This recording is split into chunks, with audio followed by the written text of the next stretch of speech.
Yay! Okay, now I gotta... Oh, I'll move it over. Whee! There we go. And now to share this on Blue Sky. Because I want people to show up. There we go.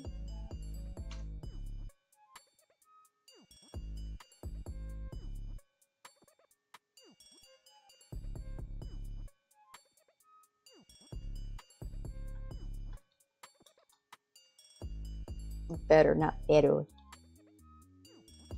Hi, babies. Are you guys gonna be menaces in here while I'm trying to talk? Of course you are. First tutorial Tuesday live stream. Please use them better and answer questions at the end. Cool. Badoop. I mean, even if nobody shows up, then still gonna work on this. Oh, Tay. I should, at the very least, bring up the chat so that I can actually answer questions later and not fumble. View your channel. View your channel. No, I don't want that. I want the tutorial. No, not the tutorial. I want the... Oh. I want the chat box. Give me the chat box. It will not give me the chat box. Fine. I'll use that. Will you at least let me sign into chat?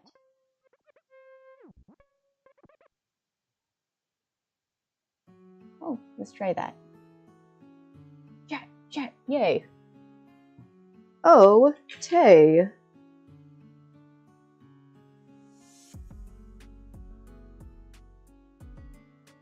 Rad. Okay, so hello y'all. My name is Melissa McCommon, but nobody calls me Melissa. People call me Mel, or the Mel if they're feeling cheeky. And I thought that I had all of my stuff with me, and then I seem to have misplaced my notes, like the goober that I am. And my workspace is an absolute disaster, because if it's out of sight, it's out of mind. So I try to have everything in sight, so it's in mind. And everything except for the notepad that I had made very meticulous notes on. Well, damn, where did I put that notepad? This is my first Tutorial Tuesday, as you can tell by all the kinks.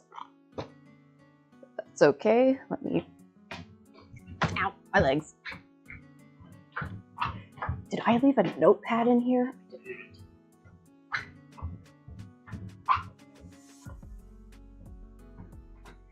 Well, dang, that was going to be super helpful. Or at least I hoped it was going to be super helpful. Cool, I'm roughing it. So, hello, yes, I am Mel. I draw things. Riley, did you eat it? I bet she ate it. No, she wouldn't do that. She's a good kitty. Oh!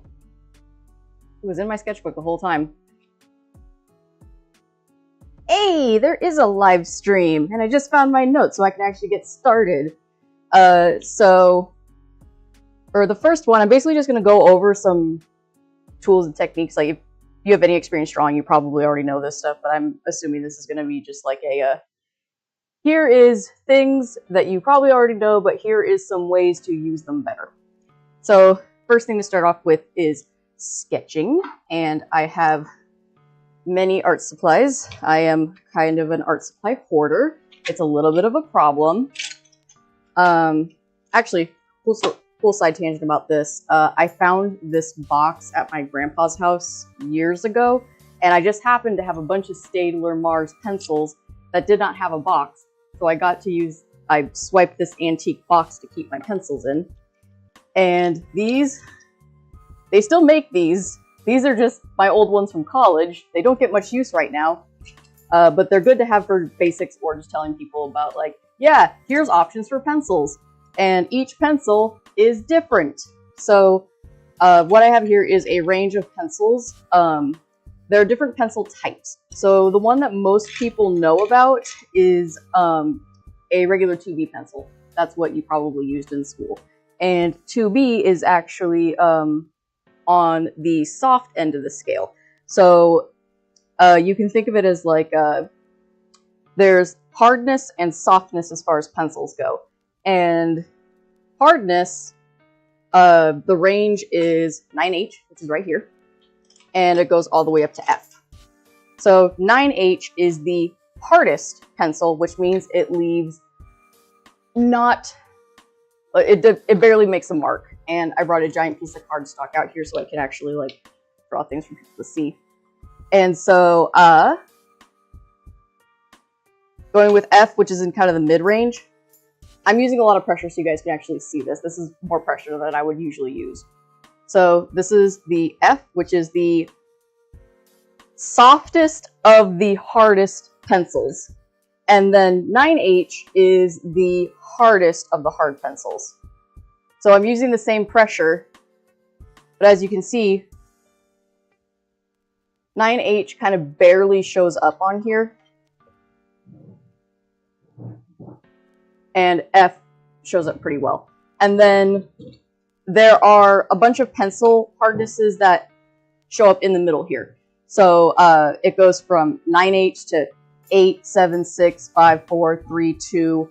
And then the next one is H.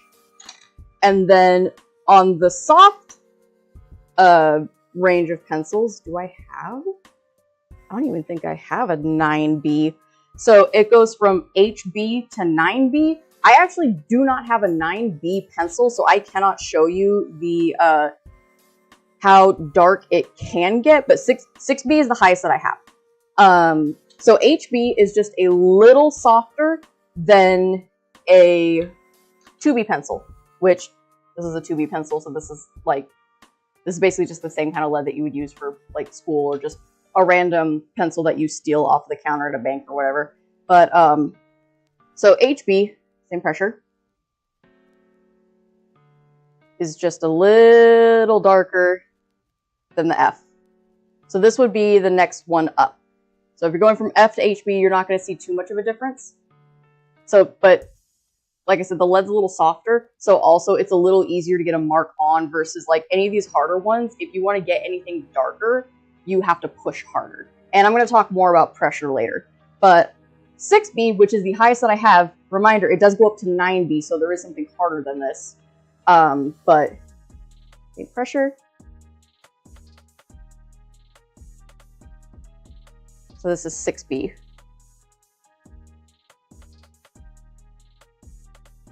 So you can use these to get different kinds of values onto the paper. It's been a while since I've talked anything college art related, so I'm trying to not use terms that I would usually use of like a big thick pencil boy. So when you're taking a basic intro art class, you have all of these pencils to play with. And I recommend that if you just want to play with them, they're great to play with. And then the more that you use them, the more that you fine tune exactly which ones you want to use. So if I'm doing an illustration or something, I'm not using every single one of these pencils. I have my favorites that I like to use.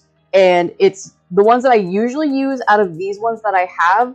I will usually use 4H is usually the hardest I'll go, unless I'm doing some really, really fine detail, in which case I might consider a 9H.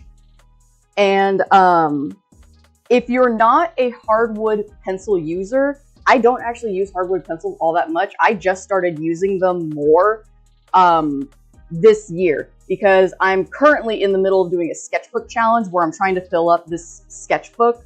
It was supposed to be, I was going to have this sketchbook filled up by the end of the month, but then my roommates got sick and I was taking care of them. And then I got sick and was living on the couch. And so the harder pencils are good to use for sketching, or I like to use them for very light details. Like if I want to show like a single strand of hair just to add visual interest to an illustration. And then the darker ones are great to use for blocking in heavy, or not color, heavy value, so something really, really dark. So like if you're drawing a picture with somebody with really dark hair, instead of pushing down really hard on a 2B pencil and like throwing out my wrist, I'll just bump up to maybe a 6B or 4B. Oh wait, I actually have a 7B. Let's see how that looks. I just saw the 7B. So this is a 7B. And so then 8B and 9B would just, that's probably basically just charcoal. Oh, 7B. So the harder ones work great for sketching, but there's pros and cons to everything. So with the, let me check my notes here real quick, just make sure I don't mess this up. So with the hard pencils, the pros are that they're great for sketching in fine detail, like I mentioned. So I don't have to use a whole lot of pressure. You can barely see what I'm drawing here, but I am drawing something.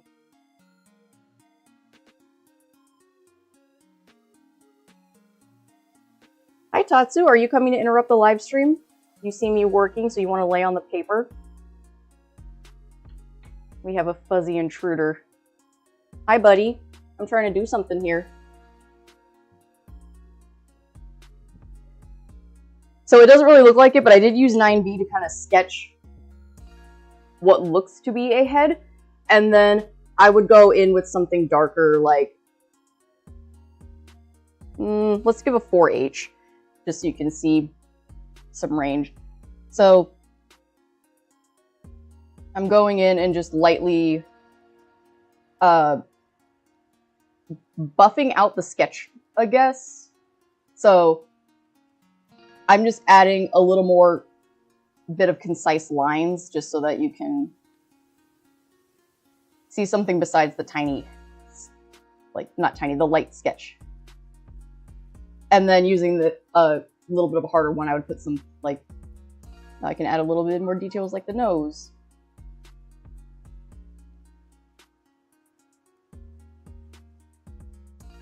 So a problem with graphite pencils is when you put down, when you layer graphite on top of each other,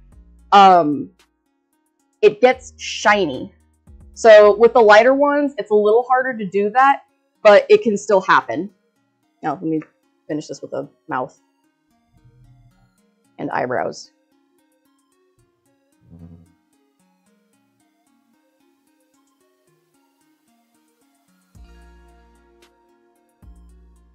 So I used a 9H just to kind of put an under sketch, and then I used a 4H to kind of bring the sketch forward. And then, let me focus that. So I'm actually not using a webcam right now. I'm using a document camera. And let me see if I can adjust the studio lights a little bit. Oh, that doesn't work that much. All right, let me turn on my geeky cabinet so that maybe that'll add some more light.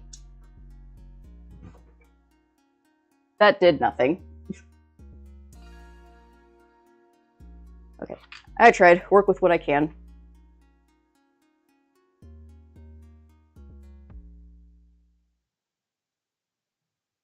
Yeah, that'll work a little bit. Let me just...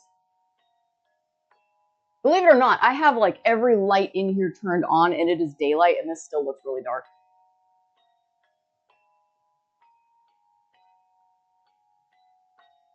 Maybe?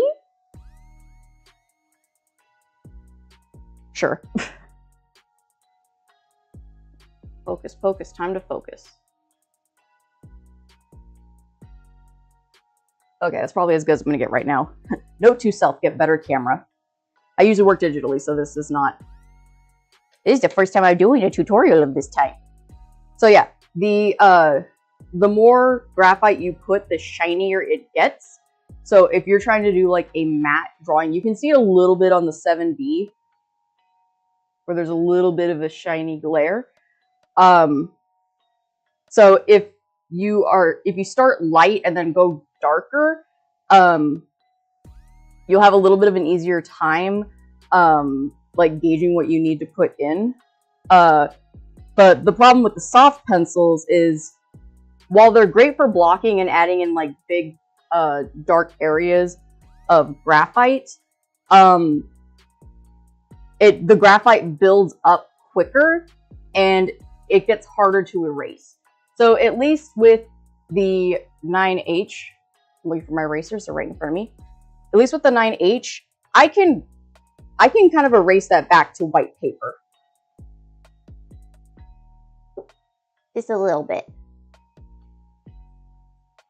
I gotta keep hitting the focus button. So I just erased here. You can kind of see it went back just to white paper. But if I do that with 7B, and this is me erasing really, really, really hard.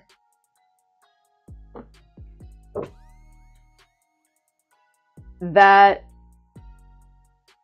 graphite's not coming out. At that point, you're better off just using an eraser for like a ballpoint pen, which, fun fact, any of those pens that say like, oh, it removes the ink, what it's actually doing is those erasers that erase ink, what it does is it takes off very fine layers of the paper. So if you erase it just enough, it'll eat through the paper and down to whatever surface you're working with down there. So while it's fun to play with all of these pencils, and I encourage you to play with them because it's a great exercise to figure out which ones you like using, to get the values, you're better off picking something kind of in the middle, and then if you have areas that you want to make slightly darker, have that specific pencil set aside with the thought in mind, like, I'm going to be drawing a character or a scene or something that has really dark values in this one area. And then what you can do is you can just block out that area. This is actually a comic artist technique where you block in the area that you want to have dark or light, and how you would show that you want it to be, which one you want to be dark and to be light, is you just add an X. That area is going to be dark, that area is going to be dark, everything in there is going to be dark, and then this is going to be dark.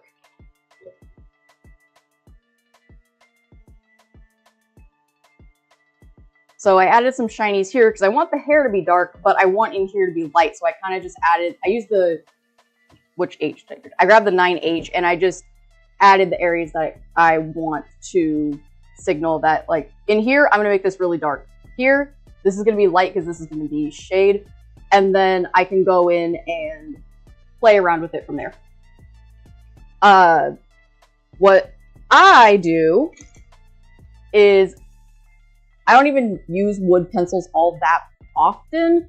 I have a pencil bag that I seem to have misplaced, even though I brought it out here specifically so I wouldn't misplace it. Good going, Mel. Good going. So, anyways, I have my favorite wooden pencils to use, since apparently I can't find my mechanical pencils. I like to use Palomino Blackwing, and Pearl's pretty okay too, but the Blackwing is the one that I like to use the most. And this is, these pencils they're a little pricier than just getting a regular number 2 pencil. But what I like about these pencils is that they're, I don't know how to explain it. It's like drawing, they're smooth. They're really smooth, like butter. And that really bothers me that I cannot find my pencil bag, even though I could have sworn I brought it in here. Let me just double check real quick. Ah, I did not bring it in here. I left it in the living room where I was working yesterday, but now I have it. This is my daily pencil case. I need to go through it because it is full of unnecessary art supplies. And by unnecessary art supplies, I mean I've put a lot of ballpoint pens in here. But Palomino pencils are great. I've been playing with, what's it called? I've been playing with the Palomino blue and red pencils that I picked up last month in San Francisco. There we go. So these were full-length pencils at the beginning of the month. I have used them down to nubs. This is a Palomino pencil that's barely been used, so I've been busy.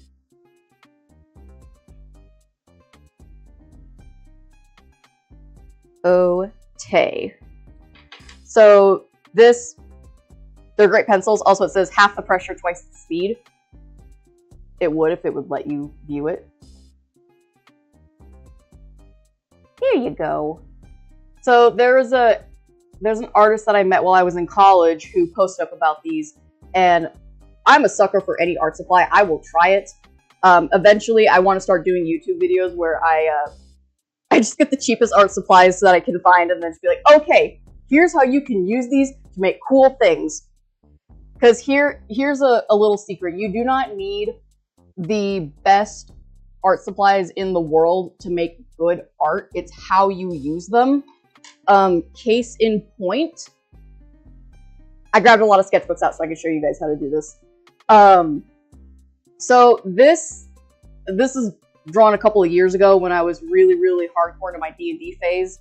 But these are just pencil sketches, and then I went over them with Crayola markers and a watercolor brush pen.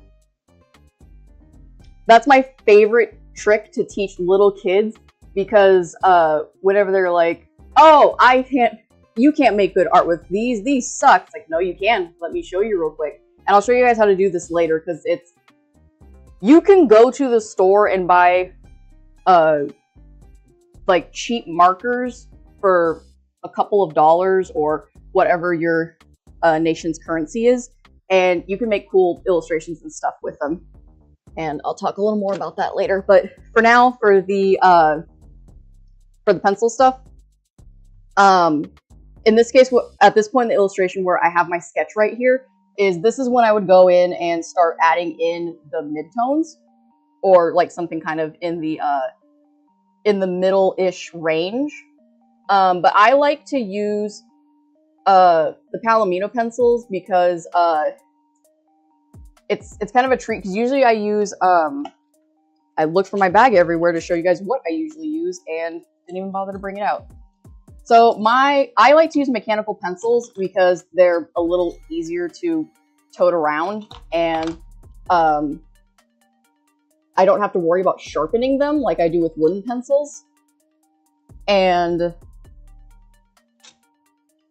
while I was in Japan not last year, 2 years ago. Oh boy, it's been 2 years already. I picked up some missing sizes. So with mechanical pencils, these are what are these? These are Pentel Graphlets. And so I really like using the 0.3 lead, which is really tiny. And so I got everything in their range because I'm extra like that. So it goes 0.3, 0.4, 0.5, 0.7, and 0.9. So 0.9 is, I'm going to go with 0.9 first. So 0.9, pretty thick line. It's a thick boy. I like to use that for doing extra shading or like darkening up spaces. But I love sketching with the 0.3 because it gives you such a tiny thin line. You can barely see that. But that makes it great for going in, and I've been doing a lot of, I'll show you some of the exercises that I've been working on.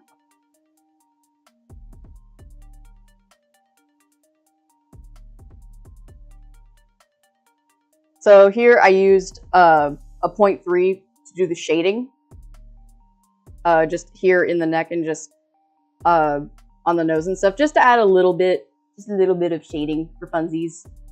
And all of these were drawn with these 3 pencils.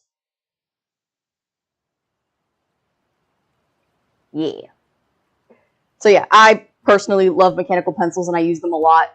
But sometimes when I just want to, I say this to members of the time, sometimes when I want to feel like a broke college kid, I'll eat instant ramen, or I'll use my wooden pencils, because it takes me back to good times. Let's see. So, for anything, like any of the harder pencils, those are great for lighter values, and then the darker ones are great for anything you want dark. So, like if you're drawing leather, using a combination of the really, really dark ones and then the really, really light ones will help kind of get that, let me see if I can fake some leather right now. Or at least latex. So you can kind of map out where you're going to put the shimmers and stuff. Use this as a mid area.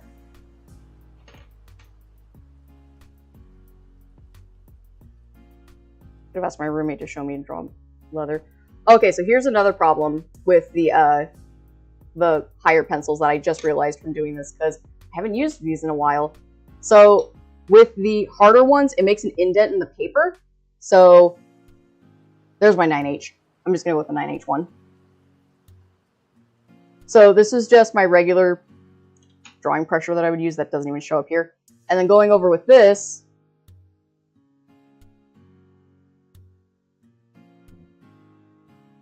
okay, this might be a little tricky to show on camera, but I'm going to try my best.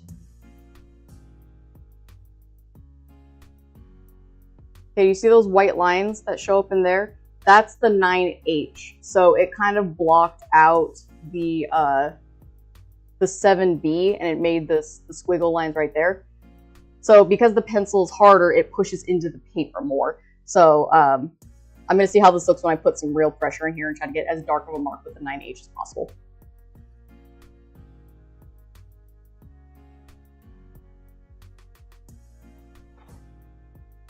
And somehow it's a good thing I'm using Bristol, because that did not get all the way through. I actually lifted up parts of the paper I pushed so hard.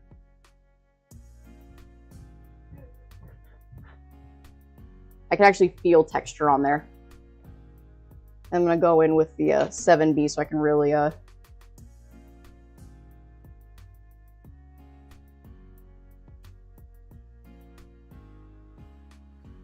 Yeah, there we go. Okay.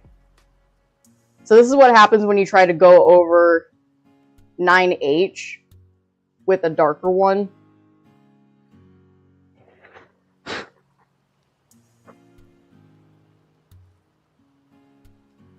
Okay, so yeah, random tip for the 9H, because I've never pushed down that hard. If you push down that hard, you are going to push through the paper.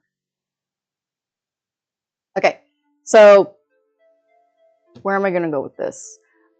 So yeah, my recommendations as far as like using these different pencils goes is I would stick with a mid-range pencil, like maybe around HB to 4B, because you can get a pretty good pretty good value range with those. So HB, FB, do I have a 3B?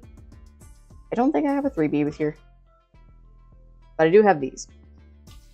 HB, FB, I had a 4B. There's the 4B. As you can see, the 4B is the one that I use the most. So this is kind of a good range of pencils to work with. And an exercise that I'm going to recommend is so that you don't have to feel like you need to have like 18 to 20 different pencils to accomplish one drawing. A good thing to practice is your pressure control, and you can do that with value scales. So this is this is like baby artists' first exercise, but a lot of people don't do these exercises, and sometimes you just got to go back with the basics. So I'm going to use an HB, and I'm just going to make a box right here, or a rectangle of sorts. So the goal with value scales is you want to go from like 0 to 10 on the scale. So this end, this is going to be the darkest that I can possibly get this area. which for the sake of this exercise here, I'm just gonna fill in a box right here.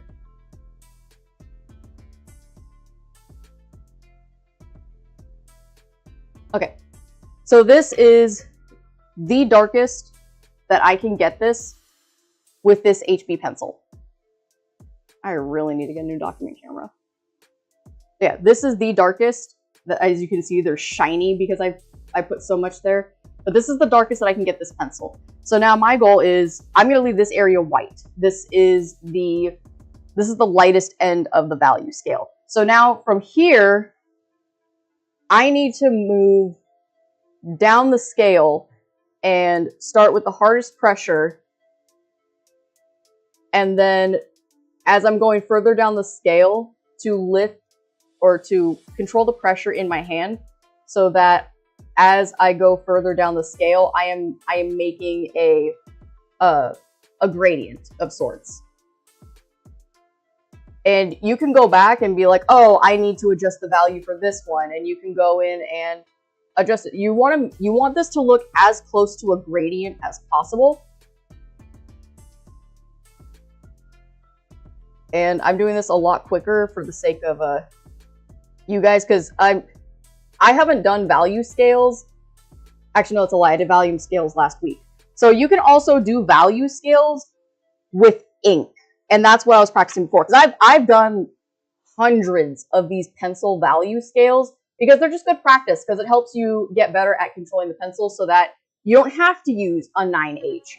You can go in and you can just do the lightest line possible with one pencil and then just control the pressure to make it thicker and thinner, and then back to light. And so I did the same kind of exercise. No, I didn't do value scales, my bad. So what I did here was I wanted to practice my inking, specifically with like hatching and stuff like that. So I have a bunch of little inking pens that I keep in my bag that I like to use, but I want to get better at using them.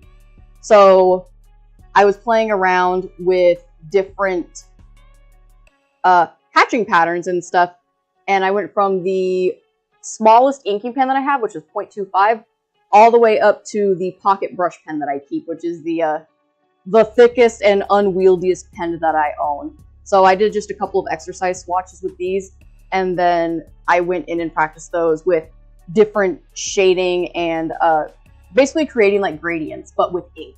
So you can do the same exercise with pencil that you can do with ink, vice versa, whatever one, as long as you just, this just helps you get pencil control down, which, like, they say practice makes perfect. These are not fun exercises for me. I have done these exercises so many times that they're boring, but they're so important. I know at least one person in the chat actually does exercising and like goes to the gym and stuff. And if you're skipping on your basics, then you're gonna hurt yourself. And it's kind of the same thing with art, where if you're not doing your basics, you're going to run into problems and be like, why am I not improving? Have you just played around doing your baby basics just to keep yourself humble and fresh? No? Okay, start doing some basics. And so that's what this sketchbook kind of is I was just, I'm just doing basic things that I haven't done in years, but I kind of hit a brick wall a couple of years ago, and how I kind of got out of that brick wall was, so this sketchbook, the first page that I did was, there's a comic I really like called Sweet Paprika. If you've never read it before, excellent, highly recommend. It is definitely an older comic, so hopefully there's no kids watching this. But parents, if you like fun, sexy comic, Sweet Paprika is really good. But I really like the art style in Sweet Paprika. And so I basically opened the books to my favorite panels and just sat there and I tried to mimic the style to the best of my ability, because I wanted to learn, why do I like this so much? And then I took some liberties, because this illustration here was, I liked the pose, I didn't like what the pose was of.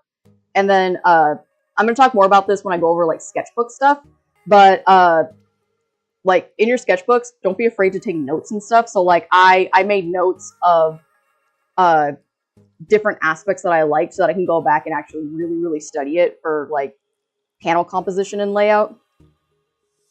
I really need to get better at drawing cats because we got 2 cats here. They do really stupid things that I want to draw in comic form, but I'm not very good at drawing cats. So this is my attempt at drawing cats. So then I'm going to go over some more exercises later, but value scales, very important. And you can do the same value scale with like your hardest and softest pen. So actually, just for funsies and to keep talking, I'm going to try with the 7B so you can see the difference between an HB value scale and a 7B value scale. Value scale. And now, God, this feels like I'm just using charcoal. 0 to 10. I'm going to make this the darkest that I can get, which means that I need to blow off the graphite because it just piles up on each other.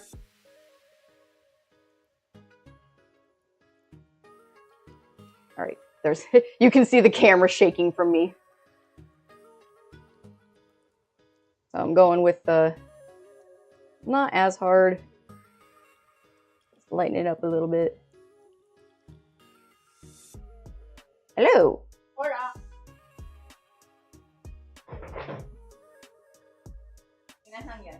I am showing them how to do value scales.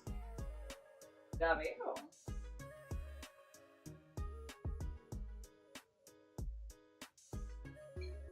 And like the softer the pencil, the harder it is to do this because if you sneeze, a mark is going to show up. Oh, she's finally in her spot when I'm not doing a cat cam video.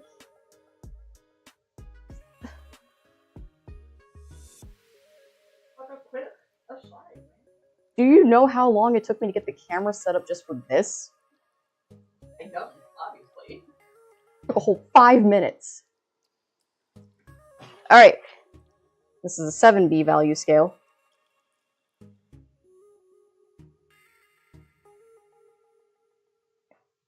So here you go, 2 different value scales. And you can do the same thing with your mechanical pencils.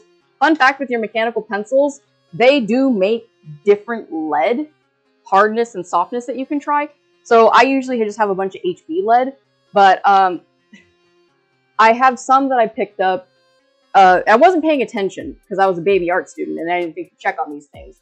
But I have like F lead, 4B lead. Although with the 4B lead, that one I figured out real quick because I was like, why does my lead keep breaking? Because I'm not controlling the pressure, so the lead's breaking. And my throat is getting dry, so I'm going to pour myself some tea. Oh, and because the last live stream that I did, I was talking about the teapot that I got that I really like. I'm just going to show that teapot off a little bit. This is that teapot I was talking about. So the lid is the filter. So I can have my loose leaf tea, and I don't have to mess with the little tea ball. I can just pour it directly into my teacup, which was actually a Target candle. I do remember that. Yeah. We have a whole set. All right, my mouth has been lubricated.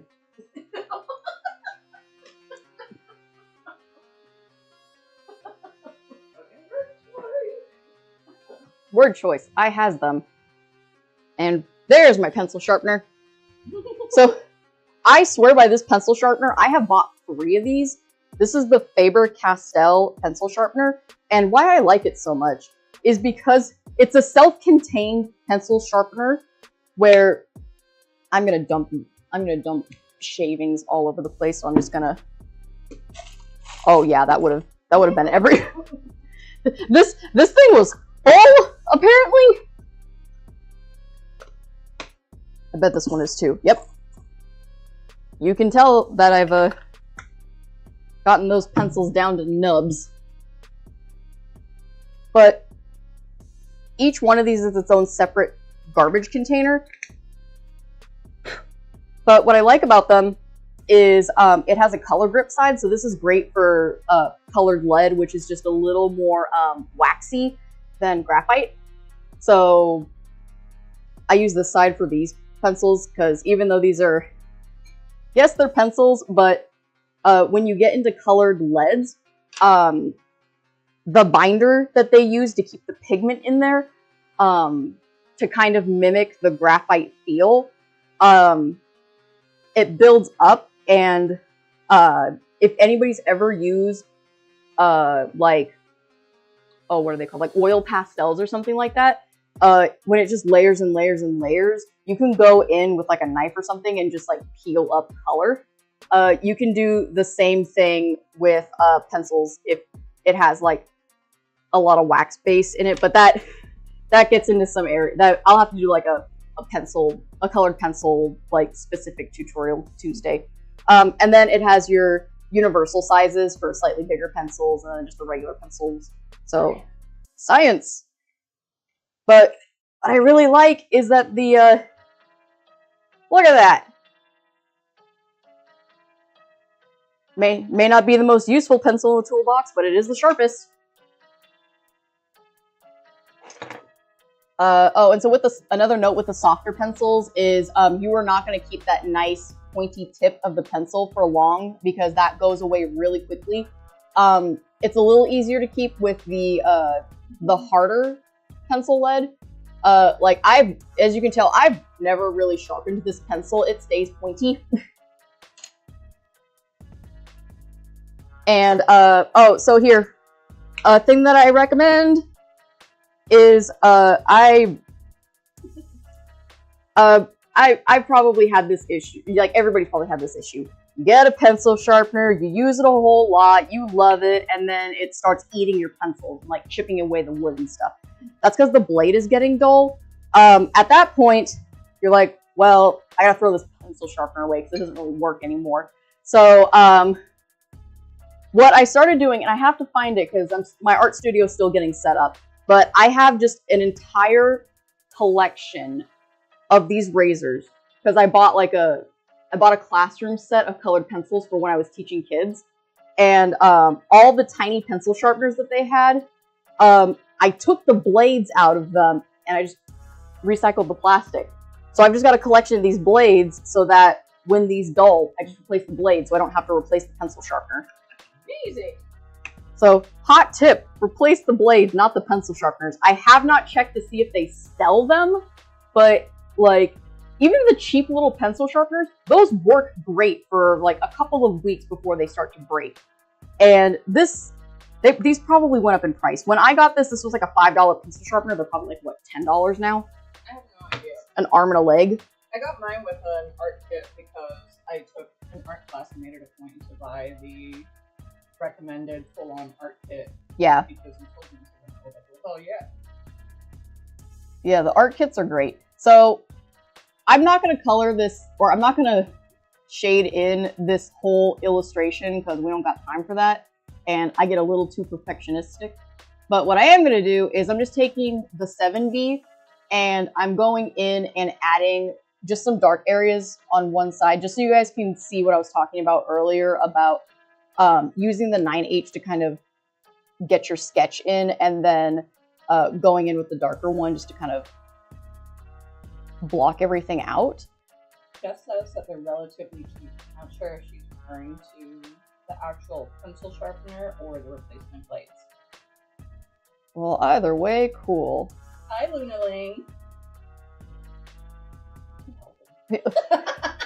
Lee's my chat moderator, I guess. $10 for a sharpener is great. Yes, it would be, but I'm still waiting to find out if we're talking about the blades or the sharpeners themselves. Okay. Hi, Arjun. I'm going to totally... What do you mean there's 6 people watching this? An angel, hello. Okay, so the document.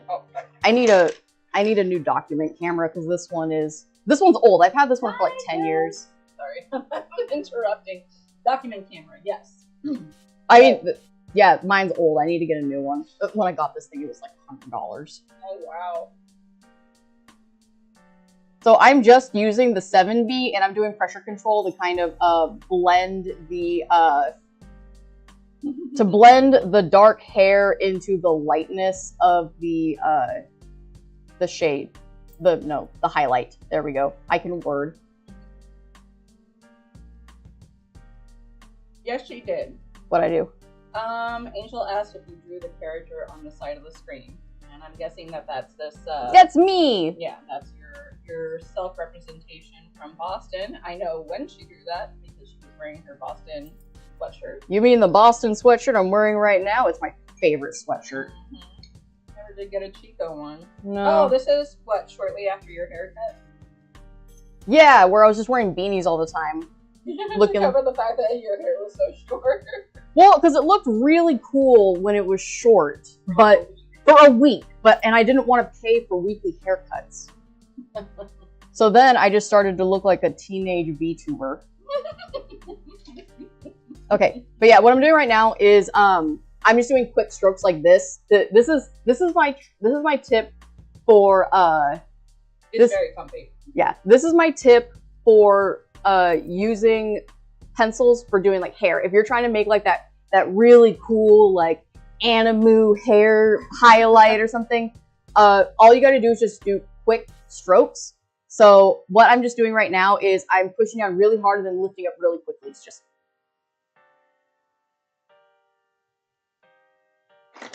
so it's kind of like a tiny value scale. I just did a bunch of tiny value scales with just the one pencil. But what it does for the hair, there it goes. It makes really nice highlights. And you're not trying to get the pencils close. You want to leave as much paper showing through for this as possible because that's your highlight. You don't need to go in and add highlight. But then going on to the from pencils to erasers, because I have opinions on erasers. The cackling maniac next to me is my roommate / art student. Because you mean the colorful character that inspires you? Because according to Lee, I am a mentor of sorts. You are. And so a lot of these things that I'm explaining to you guys now, I've already explained to Lee and her husband, because I got a formal art education in like my major when I first started college was, I said I wasn't going to do this whole illustration, and look at me just finishing this illustration. Yeah, talk and work. So I went to college. I went to community college, by the way. Don't knock it. My favorite professor that I still keep in contact with, and who's taught me a lot of different things about like art and activism. Yeah. They like the school that he works at is lucky to have him. But anyways, I went to the colleges. I learned to do the basic art things. I learned how to do these value scales that are the bane of my existence. And a lot of people who don't get that experience don't know how useful these exercises are, and a lot of people don't talk about them online. Or the ones that do, I found their tutorials very lacking. Because I did some research for it. Like, I didn't just start doing this for the funsies. I actually did a little bit of basic research to make sure that I wasn't just saying nonsense. Anyways, so I have opinions on art supplies and stuff, and I guess some of them are decent enough to. There's some hair. Stop knocking yourself.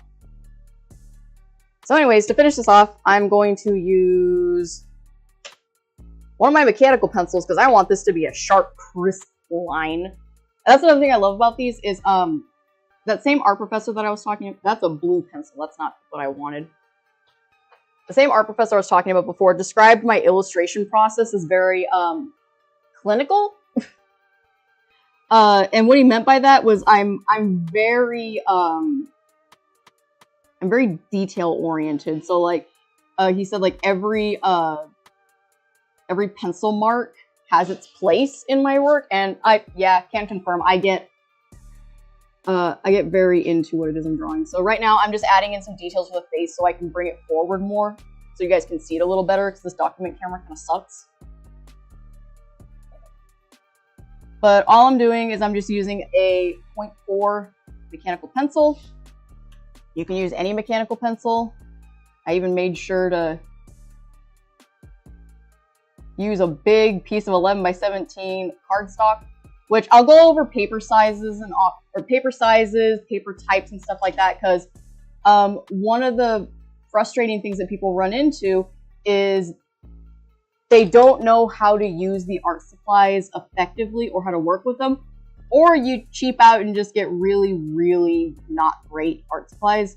I also get the really, really cheap art supplies. Yeah, well, I'm also like I said, at some point I want to make YouTube videos where I talk about like, here's how to art with cheap stuff, because it is possible. You just have to work with it a little bit more. It's you have to go at it a certain way. And I'm not gonna get super into the eyes, because I'll give you guys some eye stuff later. Bye, chat. Oh, and I should probably add a neck just for, you know.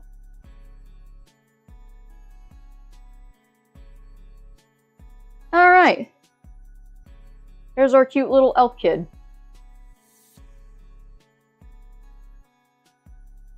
Okay, so so I got an illustration to work with.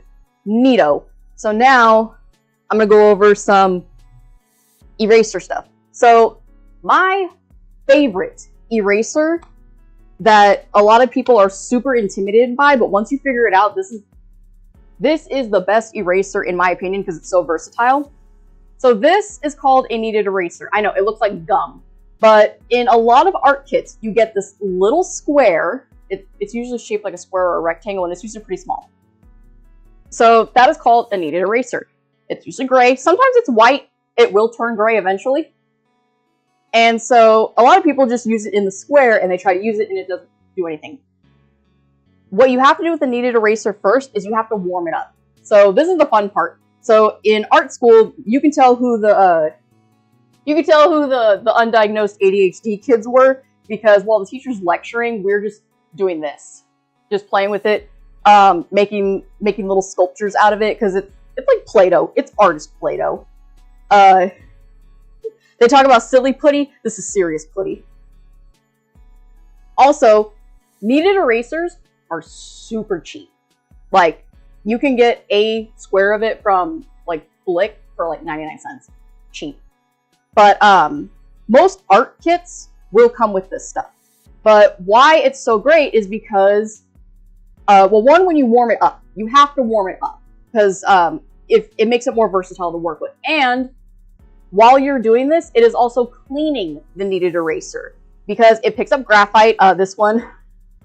It also, if you don't put it in a container, by the way, keep your kneaded erasers in a container, because if you don't, this was a kneaded eraser that I kept in a pencil bag. It picks up everything. But just a little container to put the kneaded eraser in. It'll keep it clean. And it's great. So what is so great about it is you can mold it to whatever you need. So, okay, let's say that these I want to add more highlights in. I can bring this to a point and just very delicately, you know, I'm going to test it here, and then I'll lift it up. So I can just very delicately lift up some of this pencil. The softer the pencil, so that HB to 9B pencils, you're going to be cleaning and reforming this eraser a lot, because it picks up a little bit of the the pencil graphite. But when you do, you can... I'm just lining up the top part of the hair so that's not nearly as dark as the bottom. And you can also go in and use it to lighten up the shading a little bit. So I'm just blotting it down and pushing the lighter part into the darker part so that I can just make this these highlights a little softer. It's very subtle, but it's a really great way to just add something in. Okay, and here is my big Mel tip. And there's also a story that comes along with it. Like most tips that I have, there's usually a story incorporated with it. So I like these not for erasing something just completely, and I'm just going to do a really stupid drawing real quick just to kind of explain how I'm planning on like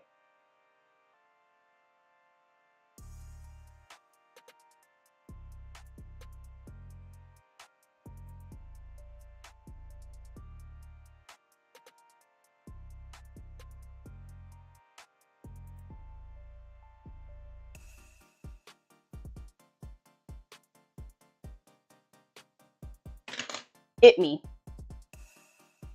So what a lot of people try to do is they try to use this like a regular pencil eraser. So they'll go in and try to erase like this.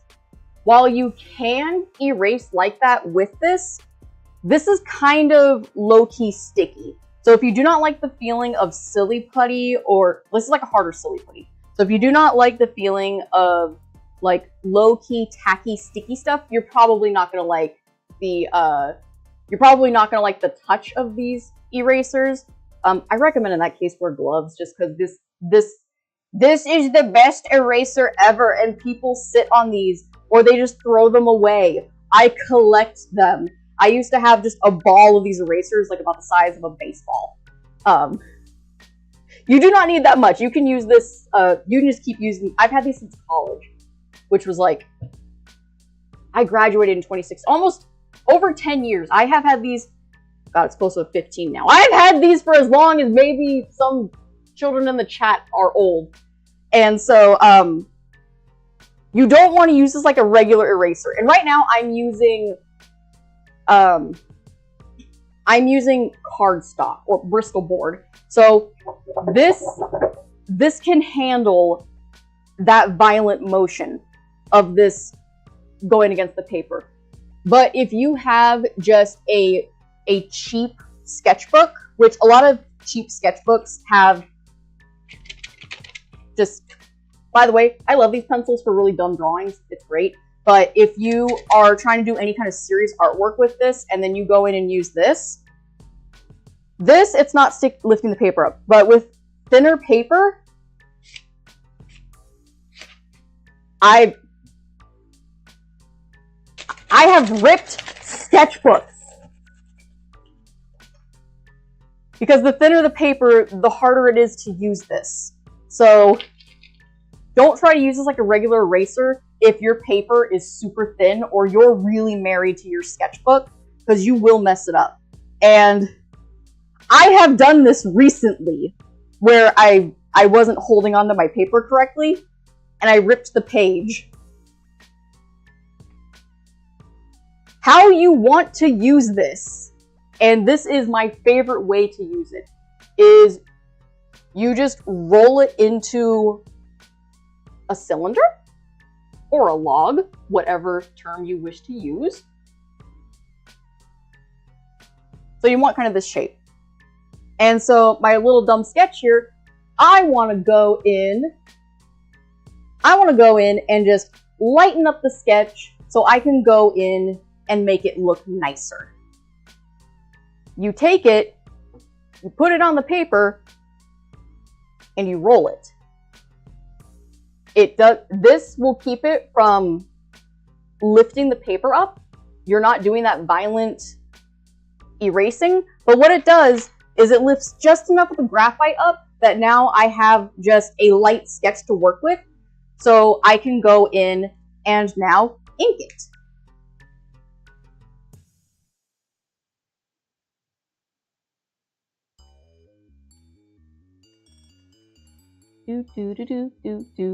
Doing a dumb ink of my face.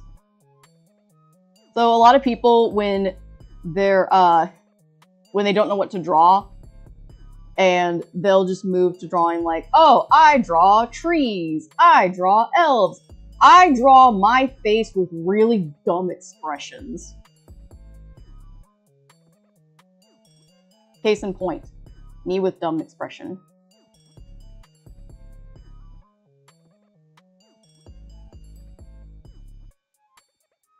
My art skills range from beautiful to potato.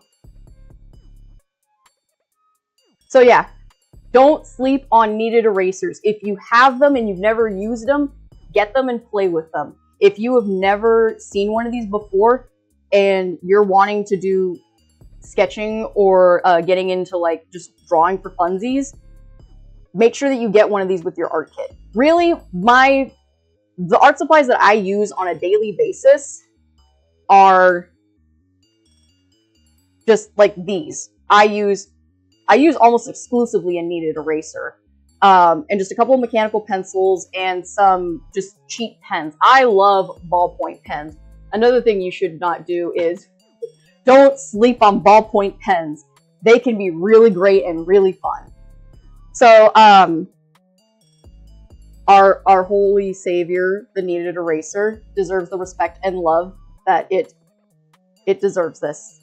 Get this. This will game changer. Especially if you're somebody who really struggles with like, you have a sketch, you have a really nice sketch, and when you go to erase, it smudges it and makes it difficult to ink. This is going to make it so much easier to ink. And actually, just for the sake of properly explaining this a little better, I think I've explained it well enough, but like, I did a bunch of like just random heads here because I am trying so hard not to fall into same face syndrome.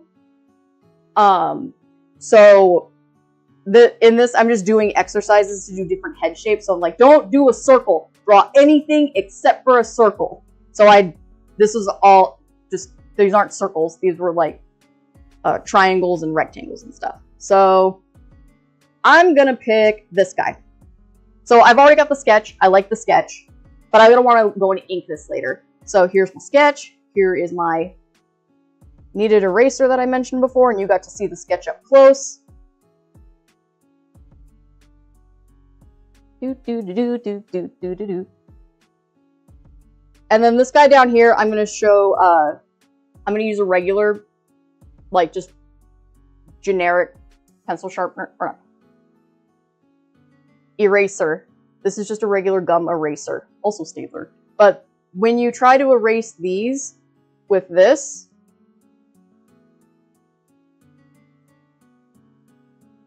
you see how this is kind of like just smudged the colors all out? The sketch kind of got a little bit ruined. Whereas when you use the kneaded eraser and you just roll over it, it creates a ghost image. So I can go in and I can ink this, and this is going to look really technical. And just, like I said before, because I like my technical illustrations, it just looks cleaner. And this guy, I'm going to have to go in and do a lot of fixing up. So that is why I recommend you use the kneaded eraser and you roll it. And the story that I forgot to mention earlier was there's this YouTuber that Lee used to watch a lot. Unfortunately, the YouTuber doesn't seem to be posting up as much. She does great sketchbook videos, so I'm going to out her a little bit. So the YouTube channel is called Drawing with Waffles, and she gets random boxes of art supplies, because there's like monthly subscription boxes that you can get, where they'll just send you random art supplies, a prompt, and you make artwork based on that. And so every time she would do a sketch or something, she would do this really beautiful sketch, and then she would come in with a kneaded eraser and start erasing like this, and would like rip her paper or like smudge it all over the place. And every time we would watch one of these videos and she would use a kneaded eraser like that, I would just yell out at the screen, "What are you doing? No, stop doing that. That's not how you use it." So yes, kneaded eraser. Roll it. Don't rub it. You will have a much easier time just rolling it. And like I showed you, you get much nicer, clean sketches to work with for inking. And then everybody most likely has like a pink rubber eraser, or just like if you got a Prismacolor set or something, you just got one of these basic erasers. These are also good too. They have their place. And you can have different erasers comes in all kinds of shapes and sizes and softness, toughness. There's one of my erasers. So I have a bunch of different erasers. My personal favorites to use are, besides the kneaded eraser, is I have these Mono Zero elastomer erasers. And so this, if it'll focus, this is a rectangle shaped eraser. So actually what I did, and I'm going to explain now, is don't be afraid to cut these to sizes. So I wanted a slightly more pointed rectangle eraser. So you just take a utility knife and then you just cut away the eraser to the shape that you want. And this is great because I just wanted I wanted this size eraser, but I wanted it to be slightly more like pointed at the tip. So instead of being like this, I wanted it to be like this. So you just take a razor. Hopefully there's no children here, because in which case you need to ask your parents. But you just cut out the size that you want, and then you can use it. So I like to do this because when I want to go in, and you can control your erasing. So instead of just using this is just the eraser that I would use for bigger illustrations just to get a big area cleaned up. So I like to use erasers because you can go in and you can clean up specific areas, and you can use it almost like a pencil. Maybe not on 6B, because this is taking some doing.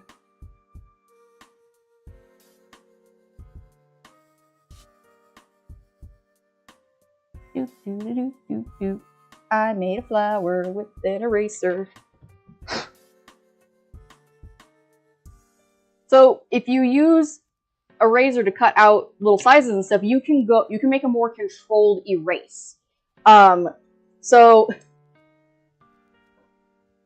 like these big ones, these Mars, like another one, Staedtler Mars plastic erasers, they're great. I recommend these as just like a basic eraser. But because I actually like that one, I'm gonna just cut up the Prismacolor one. So if you want like I'm gonna use this illustration again, where like her hair, I want to go in and clean that up a little bit, but I don't have my tiny eraser, which I just found after losing it for like a year. Bummer. I'm gonna have to look for that again. Excuse me. Need to take. That's my cue to drink something.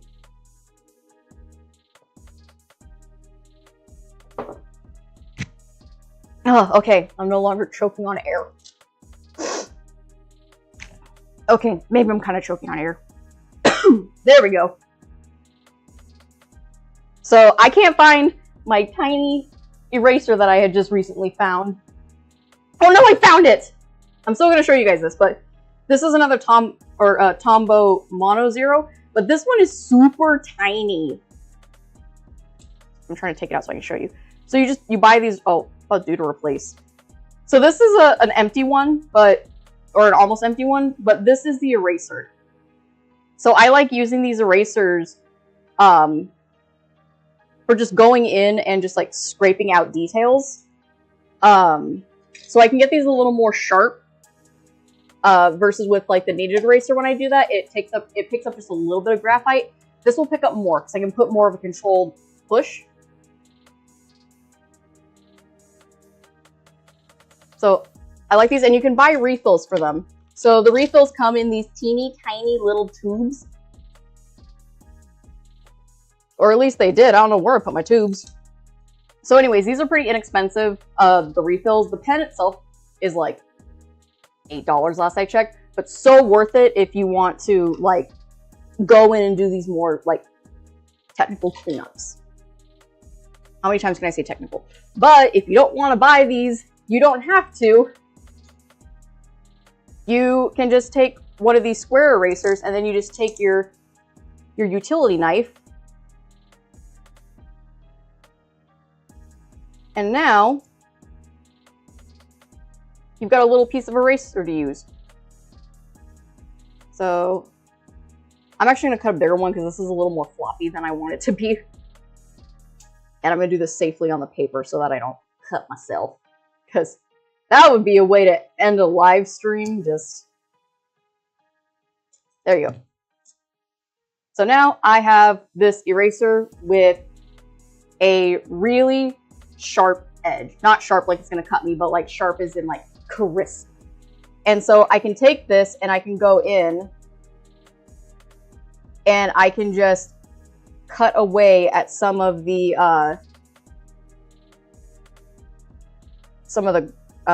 graphite. So the problem with this is, like, it is showing up, but it's not going to really show up for you guys on camera, which kind of sucks. But that's because I used 7B, which is the hardest pencil that I have. But actually, let me do HB, because it's the softest, not the hardest. Hardest is light, soft is dark. So I'm just going in and I'm just scraping out the graphite. Actually, this shows up much better on there than...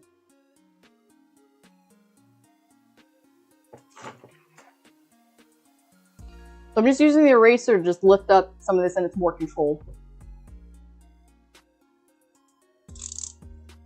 And so, yeah, if you got a collection of these erasers and stuff, and you just don't like using them, feel free to cut them up.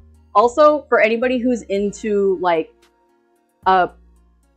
stamp making, just as a hobby, you just use little rubber erasers and you take a knife and you cut out whatever shape it is you want for a stamp. Take a stamp pad, stamp, and so you can make your own little stamps. That's something in theory, I know how to do it. I've never tried because I've always been too scared to cut up my erasers.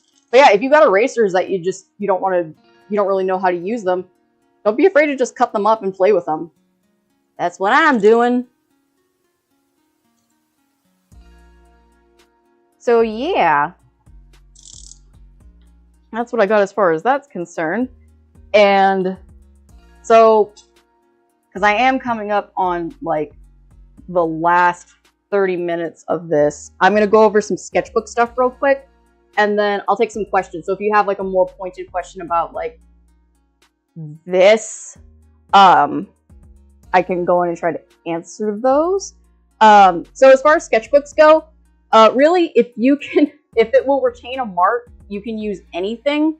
For drawing, honestly, you can use a carrot in a wall, because a carrot will leave an orange mark. I don't recommend it. If there's any kids listening, do not start drawing on your walls with carrots. Your parents will not appreciate it.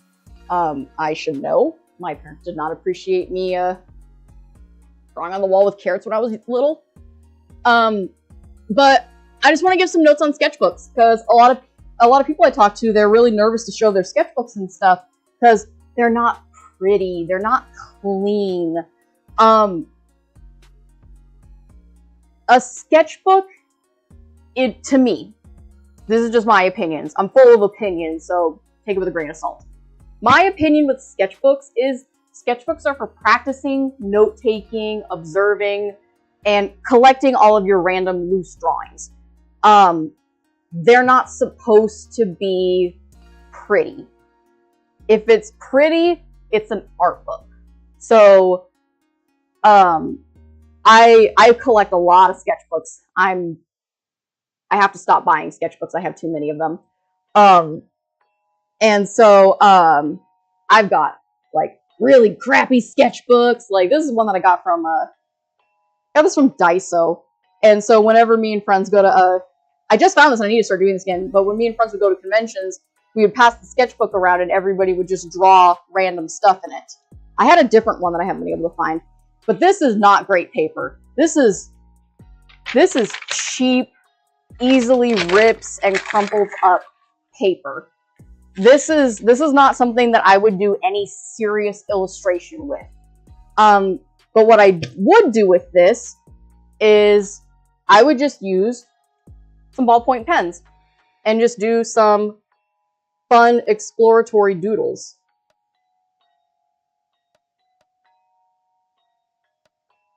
Nothing pretty, just draw the most like unhinged, crazy stuff that I can draw.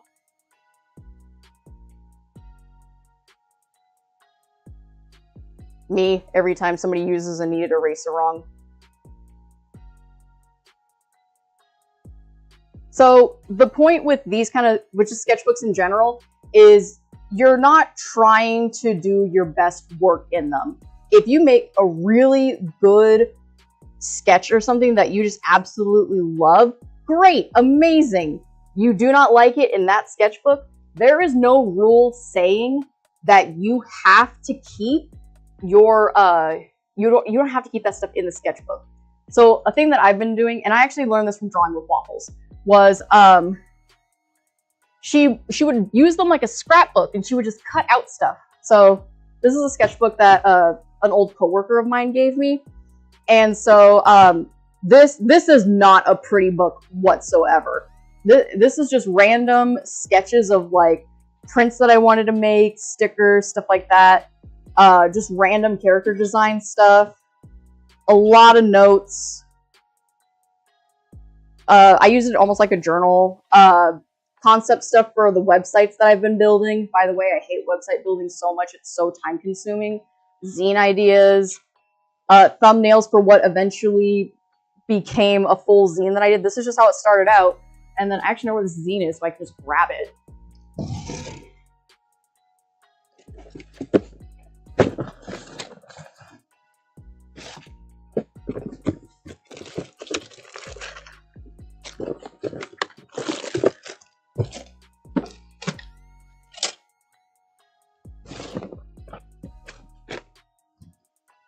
Okay, maybe I didn't know exactly where it was, but I did find it. So I woke up in the middle of the night and just had this idea for, I need to make a zine about me screaming at somebody that their cooking sucks and here's how to make it better. So I just got up and I just started doing these thumbnails of this zine that I wanted to do. And then this became a monthly challenge, and this was the zine that came out of it. And this looks much better than these.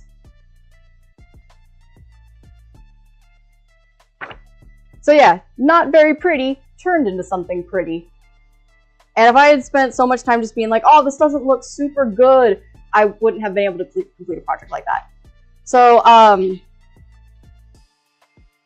what I've done is, like, I like to draw on my scripts. Well, I was visiting my dad, and one of his cat peed on my script. So I went in and I cut out the drawings that I liked from the scripts, and then I just glued them, or I taped them and glued them in. And I made them like a little flip book. So anytime that I have like really stupid drawings that I like, where it's like, I don't want to throw this away, even though it's not like a really big drawing, it brings joy. So you can keep those. Let me find a blank page, because this sketchbook's almost full. I'm very excited. Perfect. Here's a spot. Kind of blank. Really don't got much there. But you know what I do have? I do have a bunch of drawings that I've just, like, I like drawing on sticky notes, and I don't want to throw them away. So I don't have any glue, but I have double-sided tape. And it's like the fancy double-sided tape, so I have to cut it with a razor.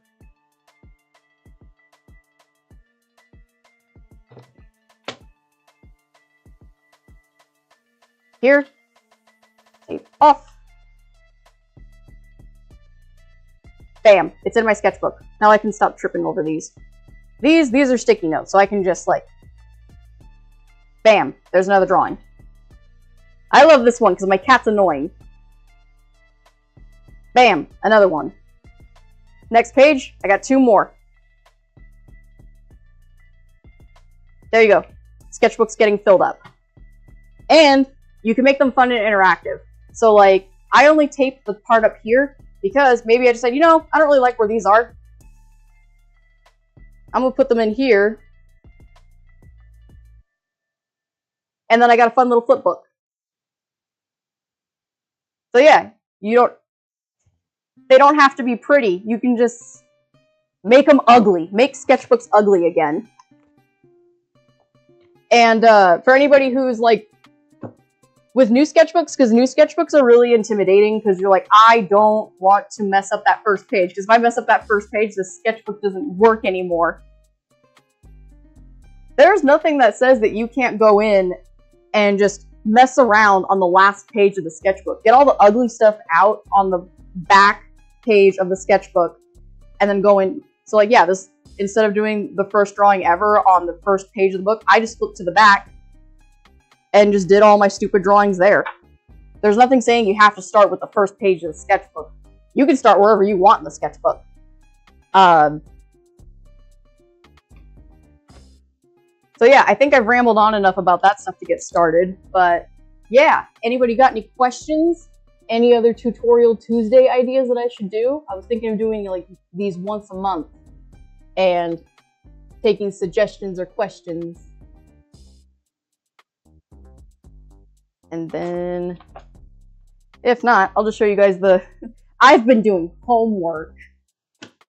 My homework is my sketchbook that I've been doing. So I do have another, while I wait for people to, because you guys are like a minute behind me as far as this stream goes. But some other exercises that I'm going to recommend for drawing that I've done myself is, this is just a scribble exercise. And so the point of the scribble exercise is you just get, like, you can do a light sketch with whatever. I'm going to, you know what? Let's say this. I'm going to do blue. Let's switch it up. Everything's been black and white up to this point. So the whole point of it is you just make random squiggles on your page. You're not focusing on making anything in particular. You are just moving the pencil on the page until you have something like this. This is nonsense. But what you do now is you look at it, and like looking at clouds in the sky, you're looking for something in the scribbles that you can bring out as a drawing. And it doesn't have to be anatomically correct or anything. It's just got to be, you just got to find the picture. Like, these are not like good proportions, or not good proportions. These are not like realistic proportions. I have never seen somebody that looks like this, although the guy kind of looks like William Shakespeare, let's be honest. But I did this exercise twice. And the second time that I did it, I found a lot of octopi. And a snail. I actually really liked how that snail came out.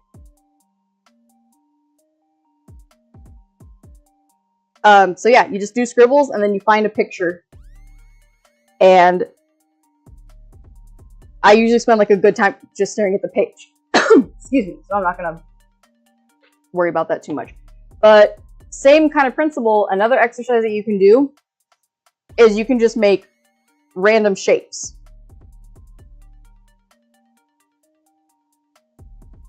And you take the random shapes, and then you make something out of it. This is a little easier for me to do than the scribble one, so I can just show you this. So you just take the shape, and then you just add stuff to it until you have a drawing.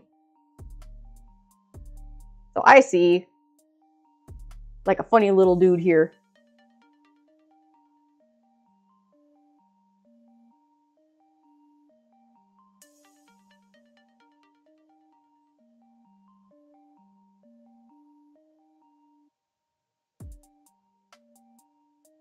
You can just have fun with it. I looked at this one and I was like, oh, I drew a peep. Which I guess is kind of on brand for Easter's coming up. Give him a butthole. So yeah, you just go in and have fun with it. This kind of looks like an alien.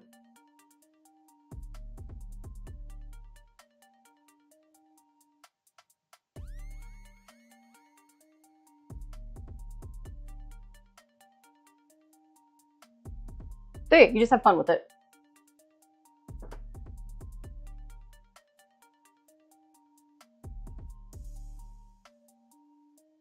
Okay. Ramon asks, how do I... Well, hold on, let me see if I can fix this chat so I can read it properly.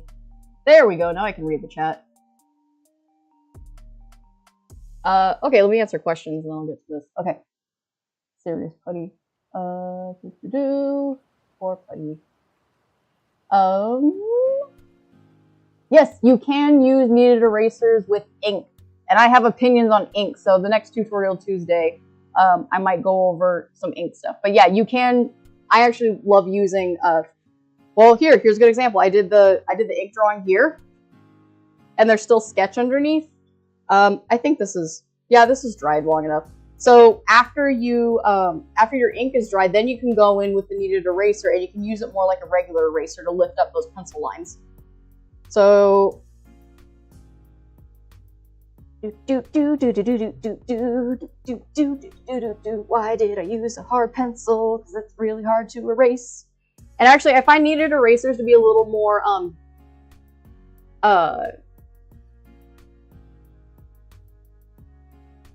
I find like I find that these are a little more like forgiving on ink than like these erasers. So yeah, I'd give it a try. But here, I just did some hardcore erasing over this inked pencil sketch, and it got rid of it just for.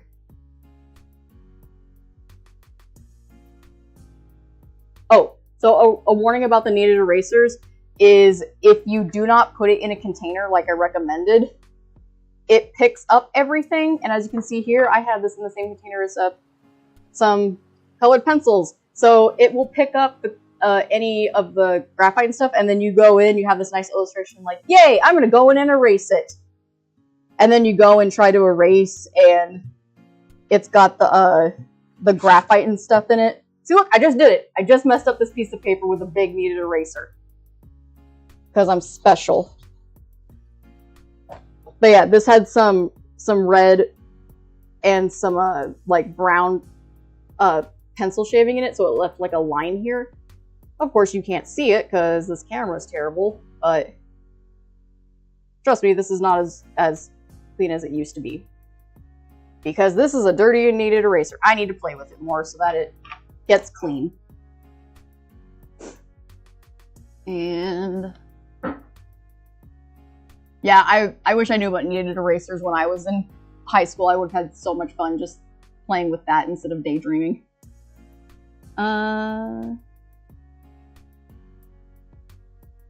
Painting canvas work with them. The painting and the canvas are like a kneaded eraser? Or what is will painting canvas work with them? If you can clarify in the chat on that one, I will see about answering. Not tiny. How do I shade and make my art semi-3D? I'm having trouble with it. So, getting into shading and stuff like that, you're gonna, you gotta like understand form and shape and how light interacts with it. Hold on, I have a really good book recommendation. Let me grab it.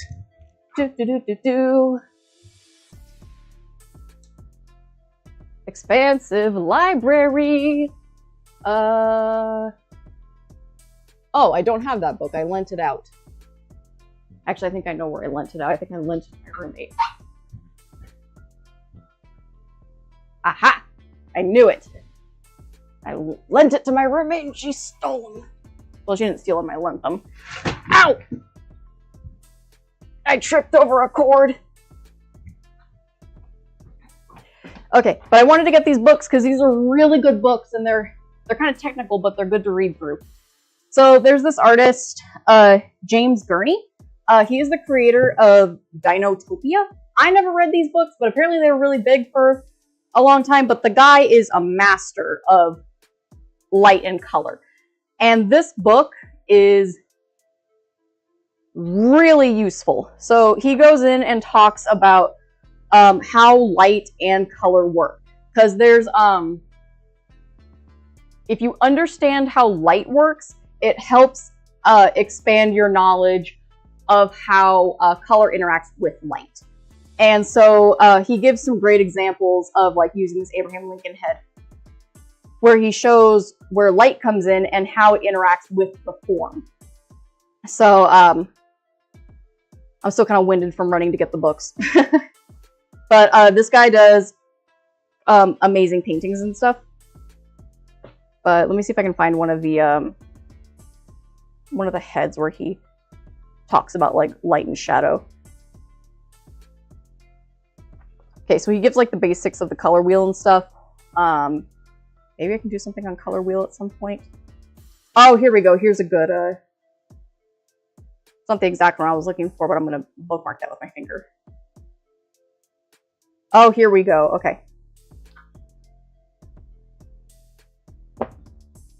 So here he's talking about like form and how like the light source is coming from here, and the closer you look at something, the light source is coming from here. The shape is an orb, and the light bounces off of it in certain ways to create that 3D look.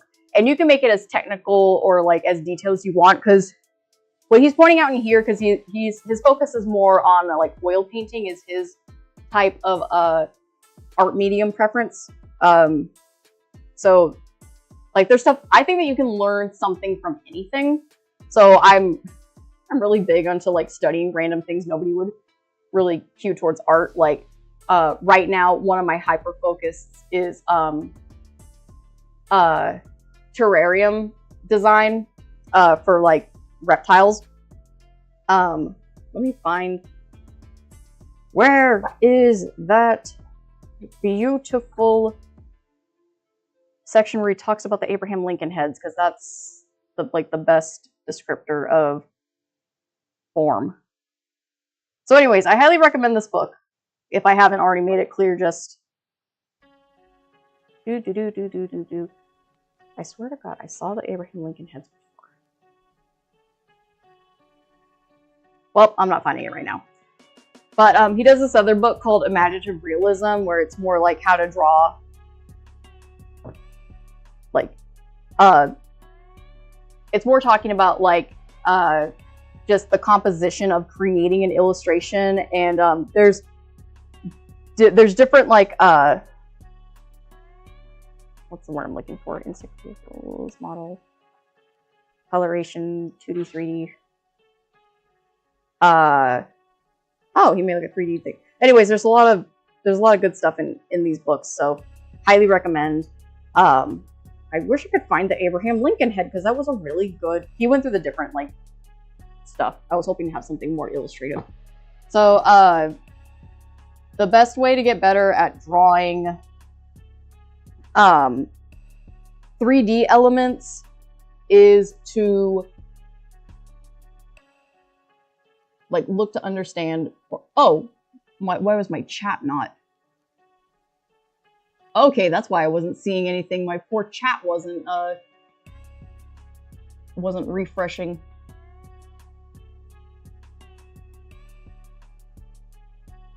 Okay, so because my streaming thing is dumb, let me go back in and look at this. Holy moly, that's cool.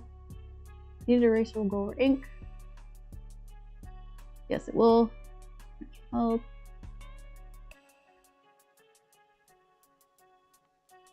Yeah, you can use kneaded eraser on canvas.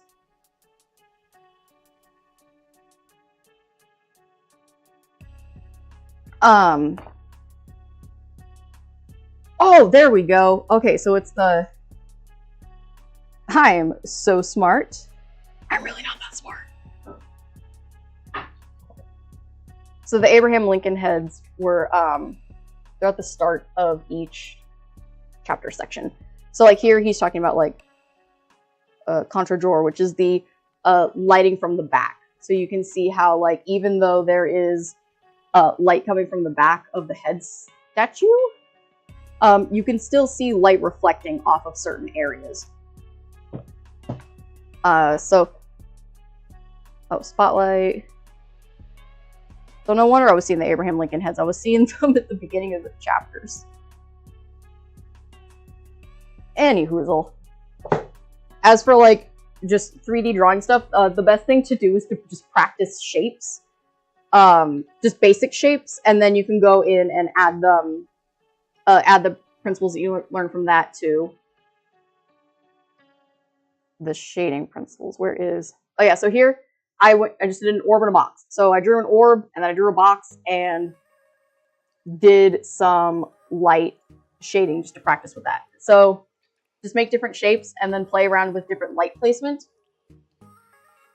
And so the thing with drawing is, like, it's really just basic shapes stacked onto each other so that you can make a picture.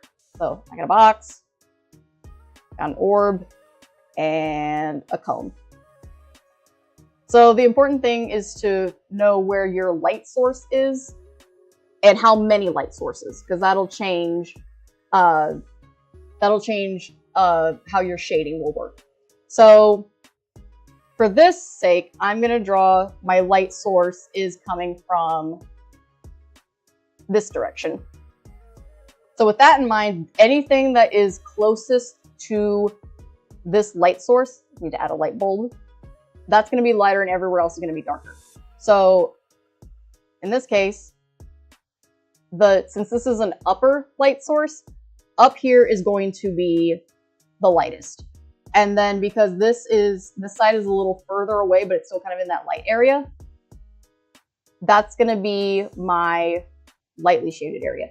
And because this area doesn't even like really get much light, maybe this little corner up here, this is going to be my slightly darker shaded area. So if blocking it out helps at all, you can think of it in terms of like 1, 2, 3. So this is your lightest, your mid, and then your darkest. And you can include that same principle with any other thing you draw. So like the orb here, the light source is coming from here. So this is going to be the lightest, and then the furthest away is going to be the darkest. So I'm going to go in, and another thing that you can do is you don't have to make straight lines. You can make curved lines. So with the orb, I'm making slightly curved lines to help with the, because the shape of an orb, it's curved. It's not flat like a box is. So I'm going in and just adding some mids, and then I'm going in with some harder pressure, and I'm just adding some darker ones to make that that orb shape a little more clear. And then the same way with the cone here, which actually I'm going to change the light source to being this way. Instead of up top, it's going to be to the side here. So this area, I'm going to kind of break it in half here, get a bit. So this area here is lighter, and then this area here is darker. And this is like basic lighting, because I can also go in and make it more like kind of more complicated. Like, well, okay, yes, technically this area will be the darkest because it's further away, but if I'm taking this light into account, some of this light bounces off of here. So really, this area here needs to be darker, because this is the area of the cone where there is barely any light touching it. So actually, I'm going to go in, I'm going to make this middle part darker, take my kneaded eraser, and I'm going to go in and lighten up this area a tad bit.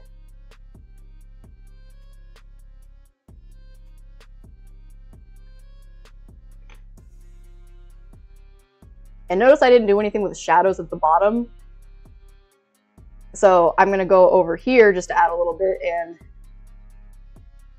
so if you have two sources of light, I'm going to switch to an HB just to kind of explain this one.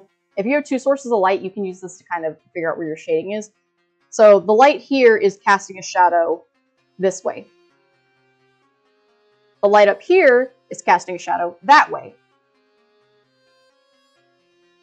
And since you have two shadows casting, so I just made a slight guideline of where my shadows are going to go. Nothing super crazy. And since two shadows pass over this area is slightly darker. And then the further away the light source gets from, or the shading gets from the object, the lighter it's going to be from the surrounding light. So I'm just going to start like darker here and then just kind of branch out. And the value scales that I talked about earlier, this is going to really help when you're trying to go in and create that nice, smooth, like defined shadow.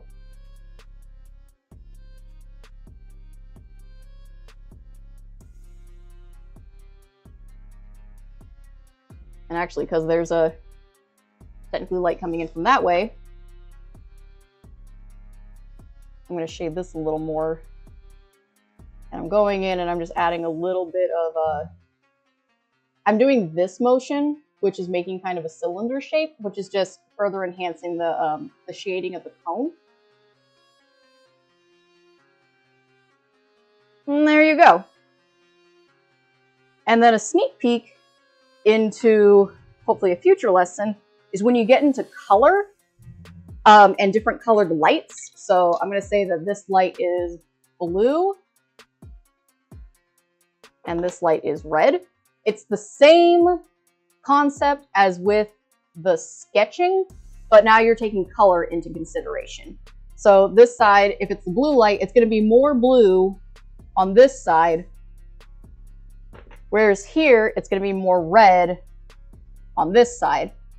And then as it gets further to here, those colors start to blend together until you get almost kind of a purplish color. So, and I'm kind of over explaining this a little bit, but also just it also kind of makes things a little easier to understand the more practice you put into it. So then by having the red and the blue kind of meld together, that kind of creates purple. So then you'll start having like a purple over cast shadows. Also that gets into cast shadows, which is a whole nother thing to go into. But that's kind of some tips on how to make things more 3D-ish for illustrations. And I think I got time for like one more or two more questions, and then I gotta get to work. Act like comic work, not teaching work. All right, I'm gonna have some more tea while I let the chat load on, and you guys get a chance to catch up to my time.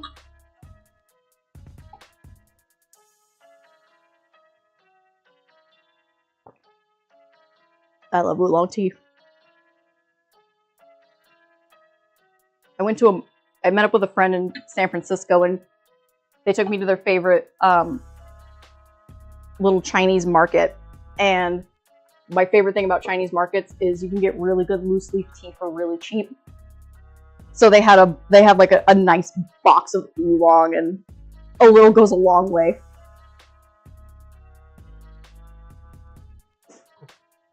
Excuse me.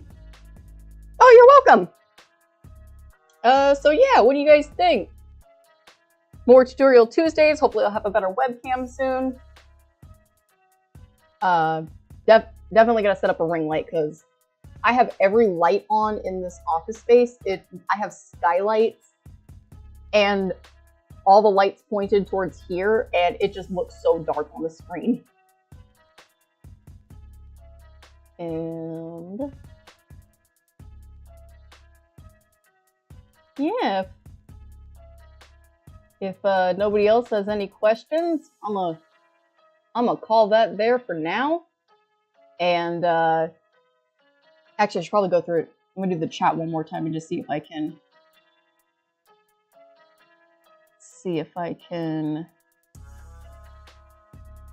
missed any questions, because I would feel really bad ending this and be like, I missed a question. Whoops. Yeah.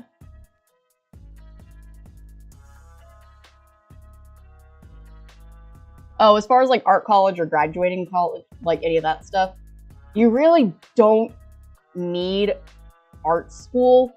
A lot of the stuff that I'm teaching, you can learn online. I actually had an illustration professor. This dude was when I was in school, this guy was old. Ray, rest in peace. I miss you, dude. And this dude told us, he's like, I don't even know why half you guys are in here. Everything I'm teaching you, you can learn online. I just remember thinking like, oh, can he say that? Okay, so colors, there are so many colors. There are infinite colors. There are colors that we cannot even perceive because we do not have the amount of cones in our eyes required to pick them up.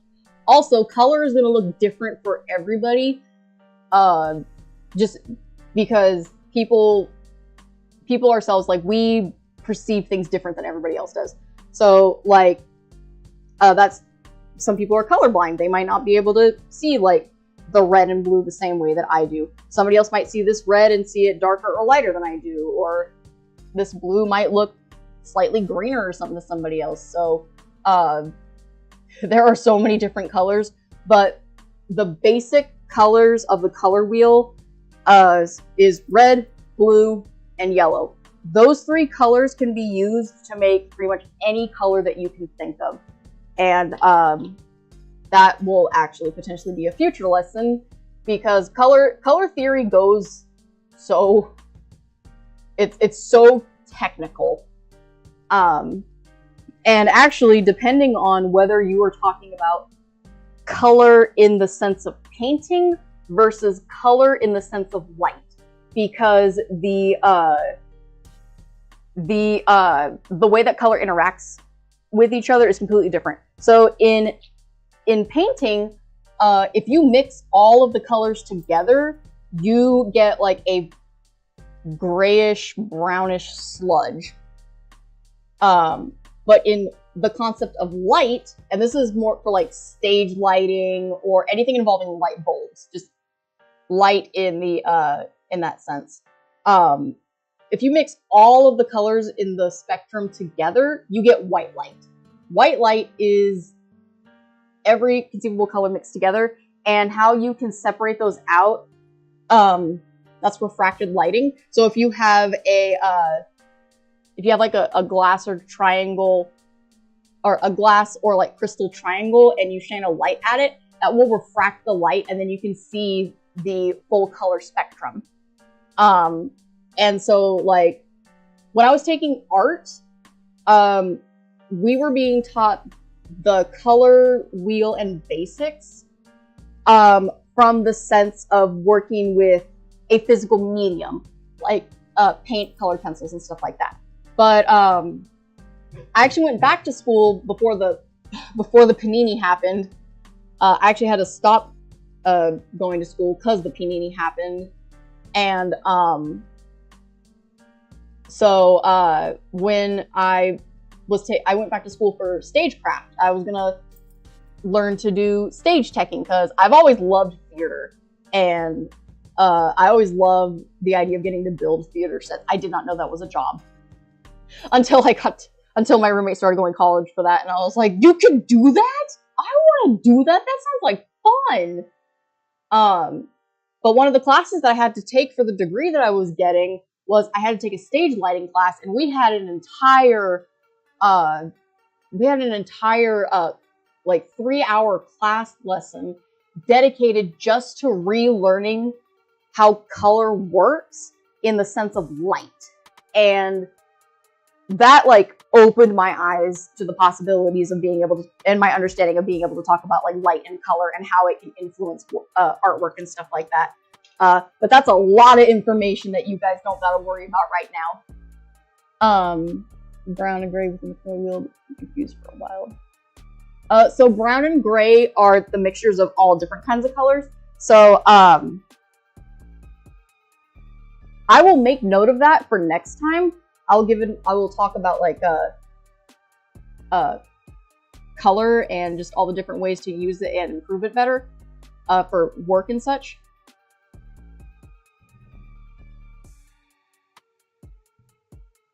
I have made note. I will remember to do that next time. Yes.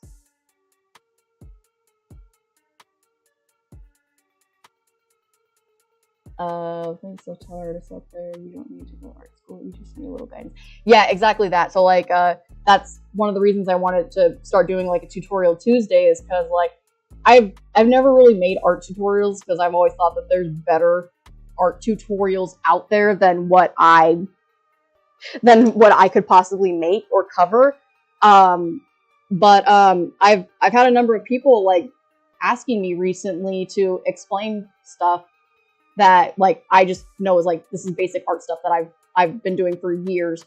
But I guess I explained some of the concepts a little more clearly than some people find online, or at least from what I've seen from the small circle of people who have asked me. So this is my attempt to kind of demystify some of the stuff that I do as far as my drawing stuff, because it's I do things like, what, like it's hard?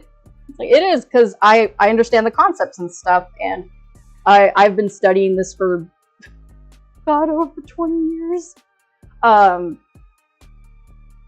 So I will make notes for a color lesson, and hopefully the next one, I'm gonna go over like I'll go over more of like paper types and stuff.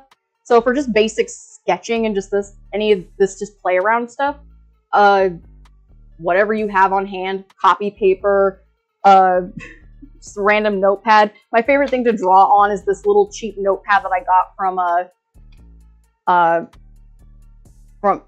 okay, it's this very specific like store on the East Coast called Ocean State Job Lot, but it's kind of the equivalent of Big Lots, and they sell little paper pads. So you can probably find these at a Big Lots or like a Dollar Tree or something. I like the cheap paper because I don't have to feel delicate with it. I can just draw whatever I want on it and then paste it.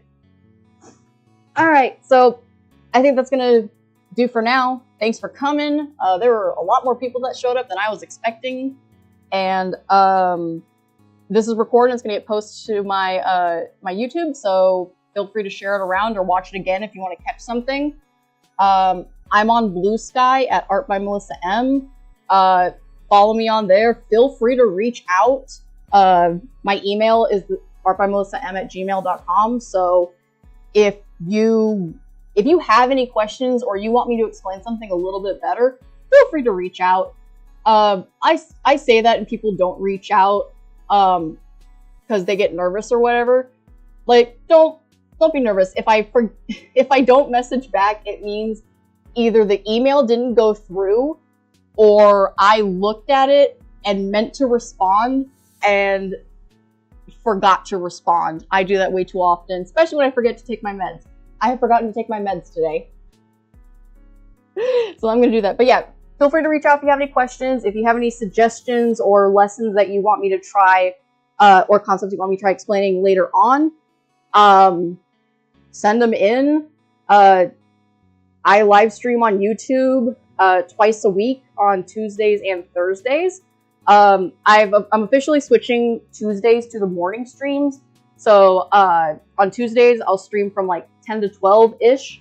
And then on Thursdays, I do 6 p.m. to whenever I finish something or just get so exhausted I can't keep my eyes open. So, oh, and those are all, I'm from California, so those are all California times. If you're anywhere else in the world, you got to figure out the time math on that because I'm not good at it. So, yeah, I post all my stuff on Blue Sky. Subscribe to me here on YouTube if you just want to get notified when I'm going to do something. And yeah, reach out if you have any questions or suggestions for stuff, and I will see you guys on the next one.